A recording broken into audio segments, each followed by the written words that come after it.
I struggled to find a good title for this video. Let's call it Advanced VNet Peering.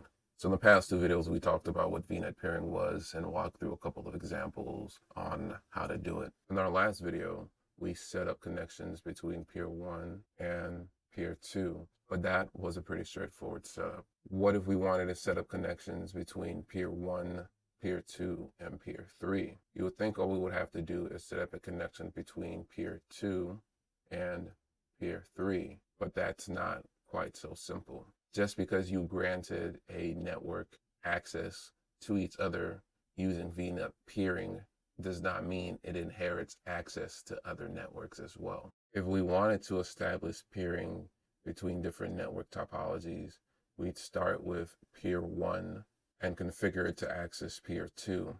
But then we'd also have to go back and configure access between Peer 1 and Peer 3. Notice how much of a mess that became, both topographically and as far as management and configuration goes. That's a lot of work. Thankfully, Azure recognizes this. So they gave us two different technologies to help simplify our life. The first is user-defined routes.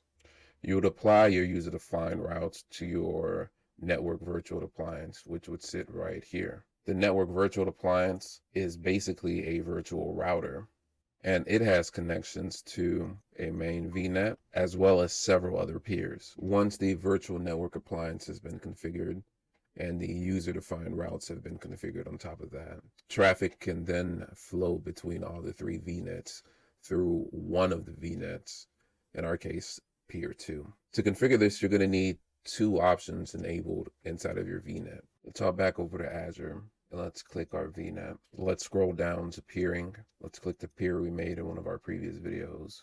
And the two options you want to be on the lookout for are allow test VNet Peer 1 to receive forwarded traffic from test VNet Peer 2, and allow gateway route server and test VNet Peer 1 to forward traffic, and enable test VNet Peer 1 to use test VNet 2's remote gateway. So you would choose either one of these depending on where you set up your test VNet pair. And then you would want this option right here enabled. And what that'll do is allow one of your peers to forward traffic between all your VNets. And then you just have to establish peering between the source VNet and the destination VNet. If you enjoy this content and if you like the sound of my voice or you enjoy this content, please go ahead and hit the like button. If you'd like to see more of this content, please go ahead and subscribe either here on TikTok or up above at my YouTube channel. Otherwise, stay blessed, boys, and tune in next, where we are going to go through more VNet peering concepts.